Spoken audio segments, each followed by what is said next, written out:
안녕하세요. 무비썸 5번째 시간, 저는 박지선입니다. 안녕하세요. 저는 이동진입니다. 오늘은 한 번에 오케이. 네. 자, 그러면 오늘 영화는 저희가 우리들을 다루게 됩니다. 오늘 좀 의상도 네, 진짜. 우리들 느낌으로 네. 라라라 김민재 아동복 느낌으로 네. 오늘 이렇게 눈이 있어가지고 방송 똑바로 해야겠다는 생각이. 근데 사실 좀 오늘 방송할 때 굉장히 떨고 있어요. 왜요? 저는 영화 한 번 봤는데 이 짧은 기간에 벌써 물론 개봉을 했지만 3번을 보셨다면서요. 오빠가 뭐 잘못 말하시는 거 있으면 바로 찝어내려고. 네. 네, 오늘 좀 뭐 개망신 방송이 될 것 같고요. 자, 이 영화 이제 줄거리 어떤 건지 좀 소개해 주시죠. 네. 우리 누나를 소개합니다. 금방 다른 친구들 잡으죠. 언제나 혼자인 외톨이 11살 선. 나 오늘 전화 왔는데 전학생! 모두가 떠나고 홀로 교실에 남아있던 방학식 날 우리 누나한테 친구가 생겼어요. 자신에게 호감을 보이며 다가온 전학생 지아를 만나게 되는데요. 엄마, 제가 오늘 새로운 친구를 만났는데 제일 먼저 만난 친구가 저래요. 순식간에 둘도 없는 친구가 된 선과 지아는 생애 가장 반짝이는 여름방학을 보내게 되죠. 지아야, 손 좀 줘봐. 예쁘게 해줄게. 그런데 개학 후 차가운 얼굴로 선을 밀어내는 지아.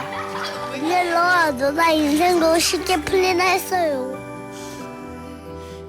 어떻게든 관계를 회복해보려는 선은 결국 친구들 앞에서 지아가 가장 숨기고 싶어했던 비밀을 폭로해버리고 맙니다. 사실 우리 부모님 나 1학년 때 이혼하셨다. 과연 이 둘은 다시 우리들이 될 수 있을까요? 지아야, 나중에 우리 둘만 바닷가 같이 갈래? 약속?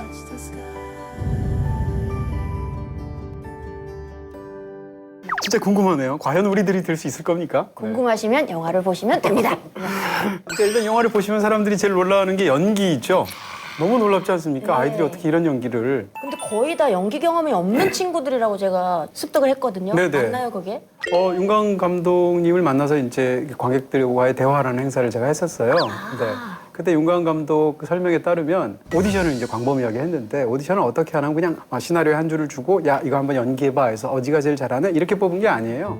그 아이랑 계속 그냥 일반적인 얘기를 해서 그 아이는 과연 자신의 얘기를 할 수 있는지 또는 평상시의 느낌이 어떤지 이런 것들을 고르고 골라서 그중에 너는 선, 너는 지아, 보라, 너는 너는 지아. 보라 이렇게 한 거죠. 이 오디션 얘기를 듣고 보니까 또 윤 감독님이 더 대단해 보이는데요. 그 그렇습니다. 연기 학원에서 어느 정도 그래도 틀에 박힌 그 교육을 받았던 아이들을 싹 다시 감독님만의 스타일대로 다시 이렇게 뭔가 그렇죠. 왜 바꿔놨다 이런 느낌이 들어서 이게 그러니까 약간 고급스러운 전문 용어로 하면 쪼라는 게 있잖아요. 네. 쪼가 있죠. 아이들의 학원 연기 쪼라는 게 있습니다. 저는 개인적으로 굉장히 이렇게 좀 덜 보고 싶어하는 그런 스타일의 연기인데 아이들이 연기 너무 잘해요. 눈 펑펑 울고 이런 연기들 너무 잘하는데 그 아이들의 연기들이 어떤 톤 같은 게 있어서 그 연기를 보다 보면 그걸 가르치는 선생님이 떠오를 정도예요. 맞아요. 그런 느낌 네, 있죠. 네. 근데 이 아이들의 연기가 놀라운 건 그런 쪼가 하나도 없어요.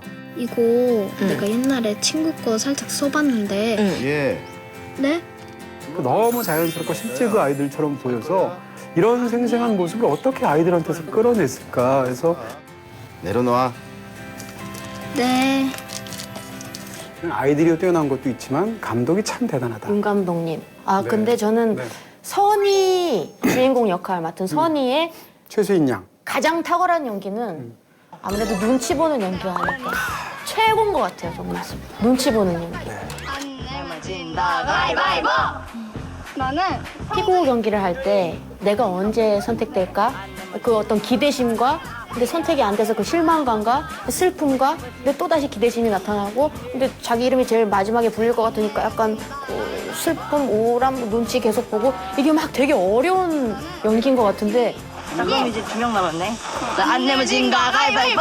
그 첫 장면에 이만하게 얼굴이 화면에 잡혀가지고 딱 나오는데 첫 장면부터 이렇게 딱 보게 되는 뭔가가 있었어요. 그 수인 양 연기 이렇게 때문에. 자세하게 설명, 남들이 보면 꼭 한 3번쯤 본 것 같아요. 3번 보고 왔습니다. 네네. 네. 어떤 영화를 보면서 내가 이 영화를 너무 좋아하겠구나. 혹은 이 영화랑 사랑에 빠지는 느낌이 든다. 이럴 때가 있어요, 영화를 보다가. 근데 보통은 그게 이제 어느 지점에 가서 오는데 이 영화는 첫 번째 장면이었어요. 네. 지금 이야기하신 그 장면. 첫 장면 얘기를 하면 그 장면을 저는 처음 볼 때 저거 어떻게 찍었나 싶을 정도로 놀라운 부분이 있는 거예요. 왜냐하면 그 순간에 그 아이의 조바심, 아까 말씀하신 그 모든 감정들이 너무 잘 묘사가 돼서 그 아역 배우는 본인이 저렇게 찍힌다는 걸 알고 찍었나 싶을 정도로 너무 훌륭한 연기인 거예요. 그 장면을 보면서 떠오른 게 지금 사실 윤가인 감독을 두고 어떤 사람들은 한국의 고레에다 히로카즈다. 고레에다 히로카즈 영화들 중에 이제 아이들을 다룬 뭐 아무도 모른다 같은 훌륭한 작품들이 있죠. 근데 저는 그 장면 보면서 뭐가 떠올랐냐면 다르덴 형제라고 있잖아요. 자전거 탄 소년. 다르덴 형제요? 네네. 네. 다르덴 형제는 최근 지난 20년간 칸네 영화제에서 트로피, 그러니까 상을 제일 많이 받은 감독입니다. 전 세계를 통틀어서. 보시면 구분이 안 갈 정도로 비슷하게 생기신 두 분인데. 근데 이 다르덴 형제의 그 자전거 탄 소년을 보시면 영화가 시작되자마자 아이가 아마도 보육원 같은 데 있는 것으로 보이는데 전화기를 들고 가만히 있어요. 근데 상대방 전화는 소리가 나지도 않는데 옆에 교사들이 소리가 안 나니까 끊어라 라고 말을 해도 필사적으로 전화만 들고 있는데 옆에 보육원 교사는 관심도 없이 오로지 아이만 촬영을 합니다. 핸드헬드 카메라로. 그래서 그 아이에 대한 어떤 근심, 아이에 대한 어떤 안타까움 이런 것이 카메라에 고스란히 담겨 있는데 사실상 비슷한 방식이 이 영화의 도입 장면이에요. 그래서 그런 면에서도 과연 어떤 인물들을 찍을 때 어떤 방식으로 찍을 것인가에 대해서 윤가은 감독은 확고한 방식을 가졌다는 거죠. 그래서 처음부터 끝까지 선의만 따라다니는 거죠. 맞아요. 그래서 저도 느꼈는데 어른들이 많이 잘려요. 그쵸? 그쵸. 어른들 얼굴은 아예 안 나오는 것도 많아요. 네. 대표적인 게 우리들에도 그런 장면이 있습니다. 중간에 보면 이 영화의 촬영 원칙은 이거구나라는 걸 확실히 알게 해주는 장면이 있는데 어떤 장면이죠? 다 기억나죠? 네, 다 기억나요. 네, 몇 분인지 얘기해 주세요. 네. 네. 어떤 술 때문에 아버지가 술 드시는 것 때문에 학교에서 굉장히 마음 아픈 일을 당하게 되죠. 1시간 15분 정도. 네. 1시간 15분 35초 정도 된 것 같습니다. 네, 네. 마지막 부분이네요. 떨리죠, 이렇게? 틀릴 것 같아서. 봤어? 근데 아버지가 들어와서 소주를 테이블에 딱 올리는 장면이 있는데 그 장면에서 일반적인 촬영이라면 아버지가 들어오는 걸 먼저 보여줍니다. 그 다음에 소주 올려주면 소주를 또 인서트한 거라 이렇게 방식으로 쓰는데 그 영화는 아버지가 들어오는 건 전혀 안 보여주고 탁자 위에 올려지는 소주만 보여줍니다. 이 영화가 결국은 무엇을 담고 싶어 하는가? 사건을 담고 싶어 하는 게 아니고 인물을 설명하려는 게 아니잖아요. 그 주변 인물들을. 그런 데서도 굉장히 우리의 마음을 사로잡는 부분들이 있죠. 딱 영화를 보시고 나서 제일 먼저 느낀 건 마음을 먹었죠. 어떤? 윤가은 감독님 영화는 앞으로 챙겨봐야겠다. 네, 그런 이게 마음을 더군다나 먹었습니다. 데뷔작이시니까. 네. 저 참 굉장히 좋았고요. 사실 이제 이 영화가 우리가 이제 특히 어른들 입장에서는 영화 예고편만 보면 너무 애들 영화 같고 뭐 5월달도 아닌데 이런 생각이 들고 영화를 보면 그런 생각이 안 들죠. 네. 아이들 얘기만 아니고 그냥 우리 모두의 관계에 대한 얘기인 것 같아요. 그렇죠. 요즘 참 자극적인 영화들 많은데 자극적인 요소 하나도 없이도 이렇게 아이들의 이야기를 이렇게 깊게 할 수 있겠구나라는 느낌이 들었고요. 영화 다 보고 나니까 문학 작품 하나 본 것 같았어요. 이렇게 책 본 것 같았어요, 느낌이. 네. 담백하고 수수하고. 그 어린 그 윤이라는 아이 있잖아요. 강민준 군. 여러분 윤희를 그렇죠. 주목하셔야 됩니다. 네. 그 스태프들끼리는 강스타라고 부르고 있더라고요. 칸네 영화제에서 이 영화를 시사를 했었는데 그 영화를 봤던 그 외국의 관객 아이들이 이 강스타한테 몰려가지고 사인을 하는데 그걸 너무나 자랑스러워하면서 사인을 이렇게 해줘가지고 그 이후로 별명이 강스타가 됐대요. 윤희는 외국에서도 어떻게 보면 먹히는군요. 먹히죠. 누가 봐도 그 연기는 굉장한 연기라는 생각이 들 거고요. 이 윤희라는 친구가 굉장히 인상이 네. 깊었어요. 특히 어떤 장면? 말투도 귀엽고 저는 아무래도 마지막 장면이 제일 좋았는데 그 장면 너무 좋죠. 거기는 약간 스포일러 비슷하니까 뒤쪽에서 뒤쪽으로 하면 될것 얘기하고요. 같아요. 근데 뒤에 그 장면을 빼고 얘기하면 그 김치볶음밥 만드는 장법 맞아. 그 얘기할 때 보면 뭐 저런 애가 다 있나 싶을 정도로 쟤는 카메라라는 게 세상에 존재하는 걸 모르나? 진짜 카메라가 어디 숨어 있었나 봐요. 그 장면 어떻게 그렇게 찍었지? 간단해. 일반적으로 카메라를 보통 이제 이런 영화는 이제 하나로 찍지 않습니까? 근데 2대의 카메라를 이용해서 찍었고 대사 같은 경우에도 정확한 시나리오가 없었대요. 그냥 그 친구가 한 거예요. 그럼 그 대사를? 상황에서 대략 이런 톤의 연기를 한다라고 말을 했는데 촬영이 지연되다 보니까 아이들 배가 엄청 고팠대요. 그래서 서로 막 김치볶음밥을 먹고 싶어하는 그런 상황에서 그 아이가 막 그 조바심을 내면서 그런 얘기를 막 하는 거를 사실은 따로 찍었는데 거기다 이제 편집을 통해서 붙인 거죠. 그래서 굉장히 자연스러운 그런 장면이 됐다고 하던데. 아 너무 좋아요. 그 막 이렇게 숟가락을 들고 이렇게 아니 누나가 먼저 먹어 누나가 손님이니까 지정해주죠. 이렇게 해주는 것도 숟가락 들고 막 이렇게 하는 것도 너무 좋고 자 이제 먹자. 누나부터 먹어. 누나가 손님이니까. 강스타 네. 아주 주목해봐야 될 것 같습니다. 네. 그렇습니다. 이 나머지 세 배우들 최수인 배우, 설혜인 배우, 이서연 배우인데 아이들 아역 배우를 소위 연기를 시키는 방식은 제가 볼 때 두 가지가 있어요. 하나는 그 상황을 설명하는 게 아니라 그 상황을 끌어내기 위해서 다른 거를 상기시켜서 연기하게 하는. 예를 들어서 엄마가 지금 너를 버리고 떠났다고 생각해봐 라고 하는 거죠. 눈물신 할 때. 네. 근데 극 중에서는 실제로는 엄마가 떠난 것도 아닌데 두 번째 방식은 아이지만 아이는 그냥 어린 배우다라고만 생각하는 거예요. 그 실제로 상황을 성인 배우하고 똑같이 설명하는 겁니다. 지금 이 상황은 이런 거고 너는 뭘 느끼겠니? 그럼 얘가 뭐라고 얘기하면 그래 그럼 이렇게 한번 연기해봐 이런 방식으로. 그러니까 연기자로 바꿨군요. 그렇습니다. 초등학생이지만 대표적인 게 곡성이거든요.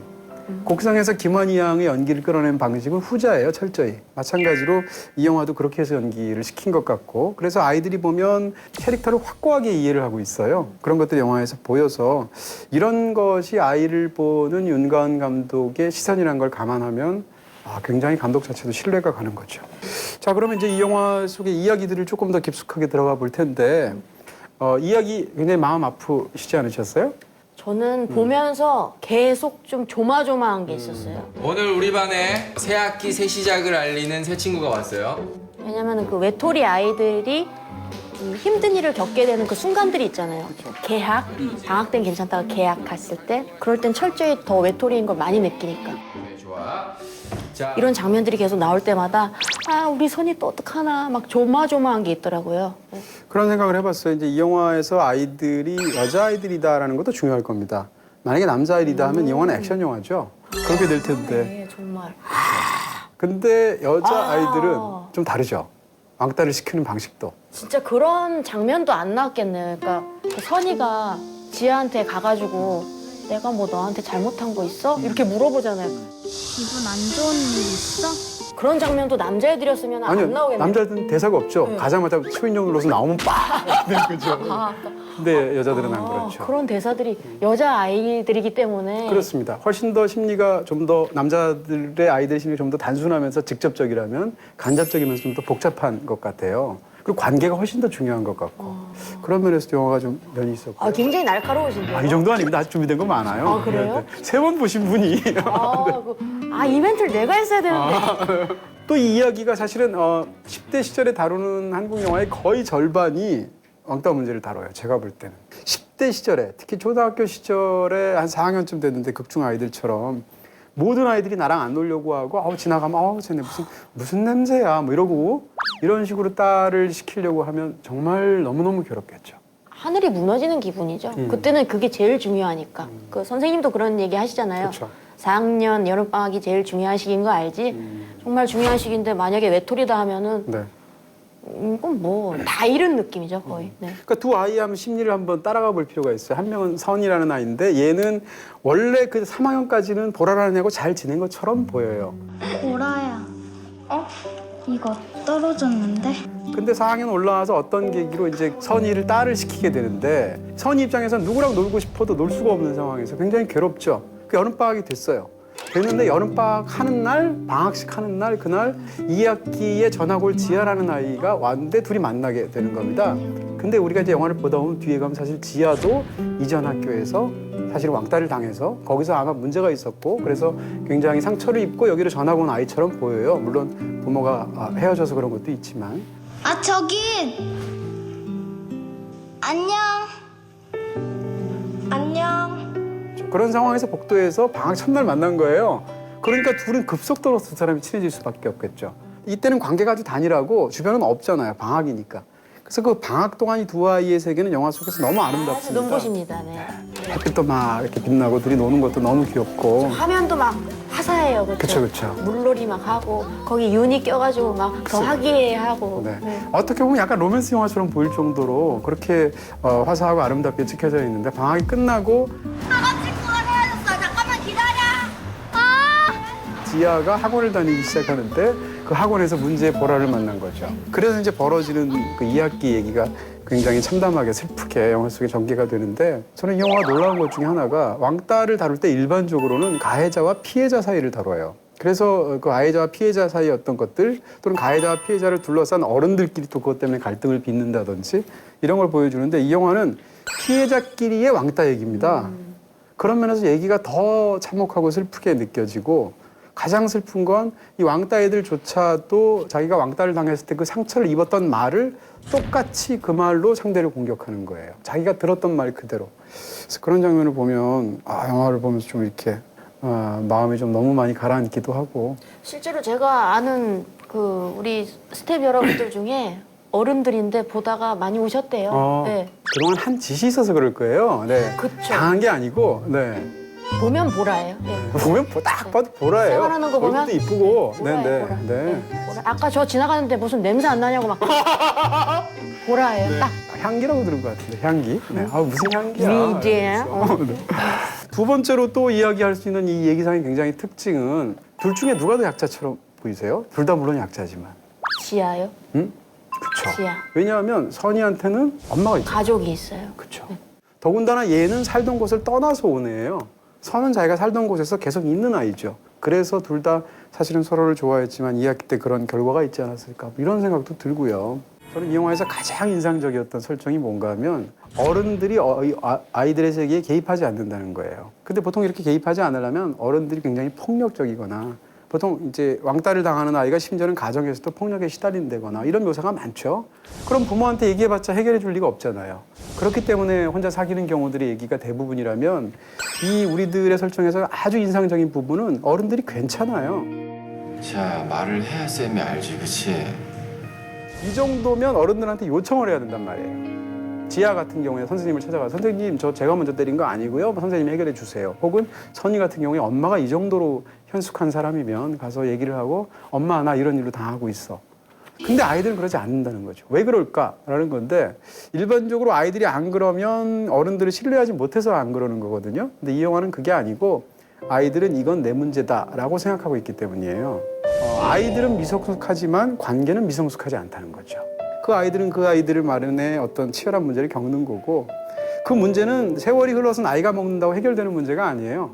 거기서 반드시 어떤 식으로든 해결을 해야 돼. 그것이 5살짜리의 문제건 10살짜리의 문제건 50살 어른의 문제든 간에 그 문제는 각 단계마다 치열한 그 시절만의 문제가 있다는 건데 그래서 저는 이제 이 영화가 단순한 어린이만의 영화는 아니다. 그리고 그 문제들을 이 아이들이 어른의 개입 없이 이 아이들끼리 풀어나가서 좋았다. 그렇죠. 네, 좋았어요. 저도 진영하죠. 그게 좋았어요. 그리고 그 아이들보다 더 어린 친구의 어떤 한마디로 약간 뭔가 깨닫고 그게 더 좋았다. 네. 그 얘기를 해주셔야 되는데 그럼 이제 우리가 여기서 이게- 약간 남은 얘기를 스포일러 얘기를 또 이게 막 스포일러가 막 많은 영화는 아닌데 요거는 아니지만 스포일러. 요건 얘기해야 돼요. 그리고 또 맨 마지막 장면을 얘기하려면 네. 자 그러면 스포일러 경고를 드리겠습니다.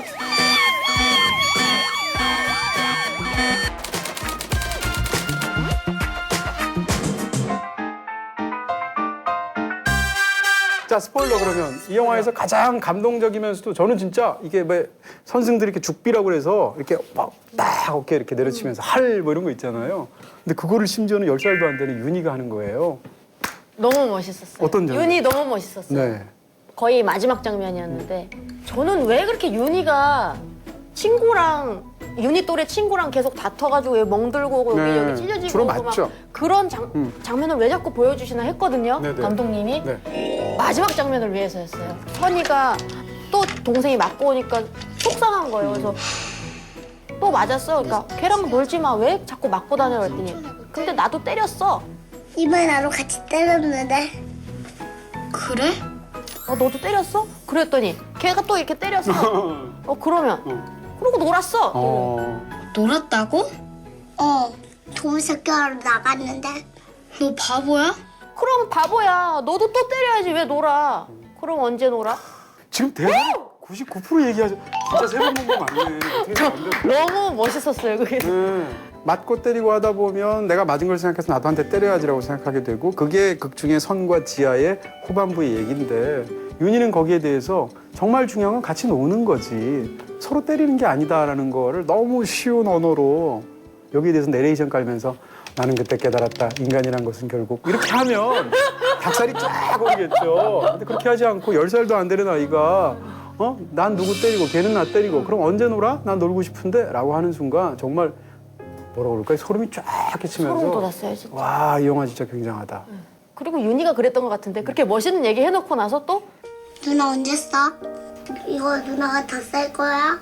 누나 김밥 언제 싸? 빨리 다 싸. 막 이렇게 한 것 해줘야죠. 같은데 그것도 너무 좋았어요. 그냥. 그 연장선상에서 마지막으로 그럼 그 마지막 장면 얘기 조금 하고 피고로 시작해서 피고로 끝나요. 네. 처음과 끝이 둘 다 이제 피고로 끝나죠. 끝나고 그 약간 이렇게 수미상관으로 되어 있죠. 수미상관 좋아하거든요. 네네. 저는 이 피고를 극 중에 장면의 그 경기로 넣은 것도 굉장히 탁월한 선택이라고 생각합니다.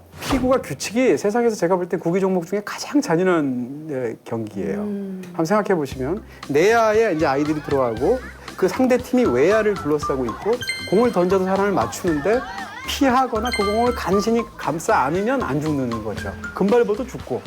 그러니까 내야에 있을 때는 어떤 심정이 되냐면 상대의 공격으로부터 상하지 않기 위해서 계속 도망 다녀야 돼요. 근데 어느 순간 그 공격에 희생돼서 외야로 나가게 되면 자기가 당했던 방식 그대로 상대를 공격해야 되는 거예요. 근데 그게 이 영화의 플롯이에요. 괜히 피고를 다룬 게 아니네요. 그래서 이제 이 영화 장면에서 둘이 결국은 지하가 아니 얘가 금발 봤는데 안 나가잖아. 아무도 편들어주지 않는데 그 상황은 첫 번째 상황하고 똑같죠. 첫 장면하고.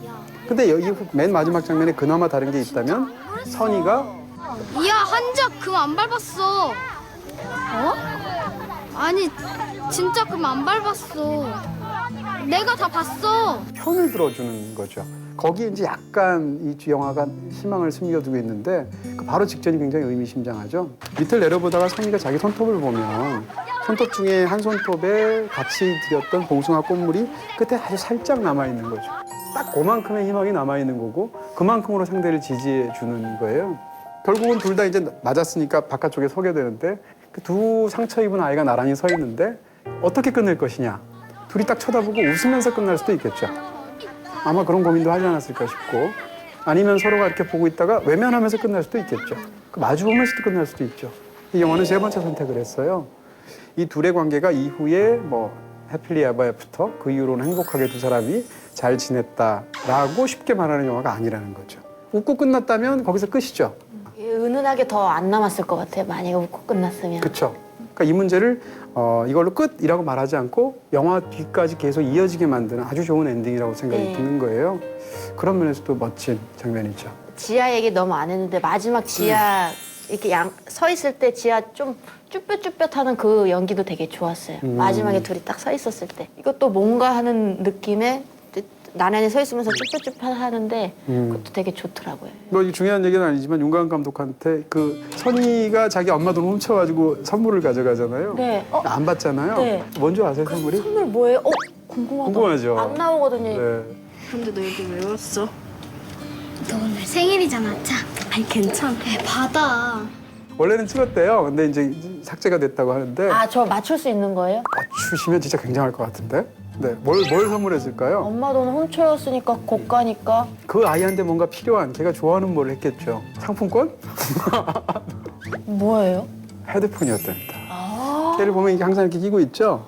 그리고 또 얘가 영국에 안 갔다 왔는데 영국에 갔다 왔다고 거짓말을 하죠. 그래서 헤드폰에 영국 국기가 이렇게 무늬로 그려져 있는 그런 헤드폰이었대요. 근데 이제 영화 속에 묘사는 되지 않았는데 뭐 그런 뒷얘기도 재밌더라고요. 제가 또 문학 작품 같다고 느꼈던 게 상징들이 많이 나오잖아요. 봉숭아, 매니큐어, 팔찌, 네. 바다, 막 이런 거 피고 이렇게. 그것도 되게 좋지 않았어요? 그 선이와 지아의 관계는 어떤 봉숭아. 이거 봉숭아. 그 여름방학 찬란할 때 둘이 봉숭아물 같이 드리잖아요. 네, 네. 봉숭아한테 또 보라 관계에서는 보라와의 관계에서는 보라가 매니큐어를 줘가지고 네. 봉숭아물 드린데 위에다 매니큐어를 덧바르잖아요. 네. 근데 그 선이가 53분쯤인가 이렇게 자기 손을 이렇게 보는데 네. 봉숭아물 조금 남아있는데 매니큐어가 또 이렇게 덧칠해져 있어서 덧칠해져 있는데 손이 막 혼란스럽더라고요. 손톱이. 그것도 전 좋았어요. 그렇습니다. 그런 상징들도. 네. 그렇죠. 그러니까 이 영화에서 제일 중요한 건 지아와 선의 관계인데 이 관계가 사실은 그 주변을 둘러싼 또 다른 관계들 때문에 이 단일하고도 심플하고도 좋았던 관계가 뒤틀려 버리는 얘기잖아요. 그런 게 이제 그런 어떤 시각 상징 네. 이런 걸로 나왔던 것도 참 좋고 이런 것들이 있기 때문에 마지막 봉숭아물 조금 남아있던 게 더 감동이 약간 있죠. 감동적이에요. 자, 저희 이제 그럼 인사. 근데 오늘 네네. 그럼에도 불구하고 말씀 많이 하시는데 그 얘기를 안 하셨어요. 그럼에도 불구하고 뭐 약간 안 좋은 뭔가 점? 좀 안타깝다. 아쉬운 점? 예. 그런 건 없으신가요? 아니요, 저는 특별히 그렇게 큰 단점이 있는 영화라고 생각이 안 들고요. 다만 어떤 사람들에 따르면 영화라는 게 사실 우리 주변에서 보는 걸 똑같이 볼 바에야 뭐하러 보러 가 이렇게 생각하시는 분도 없지는 않아요. 좀 막 CG 좀 나오고 그렇죠, 그렇죠. 왕 하고 네. 막 해야지. 그런 되는데. 분들 입장에서는 영화가 너무 심심하다고 생각할 수도 있고 또 이게 어른 영화처럼 안 보일 수도 있고 또 제작비가 많이 든 영화는 아니니까 무슨 대단한 볼거리가 있는 게 아니고 액션 한 번, 피구 장면 2번 나오는 게 전부잖아요. 이게 독립 영화잖아요. 그렇죠. 네.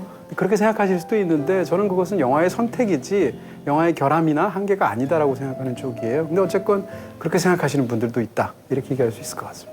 화려한 볼거리가 있진 않아요. 네. 자, 그러면 이제 마무리 해야겠죠? 그렇습니다. 다음 주에 뵙겠습니다. 감사합니다. 국회에는 이지영 씨가 다시 돌아옵니다.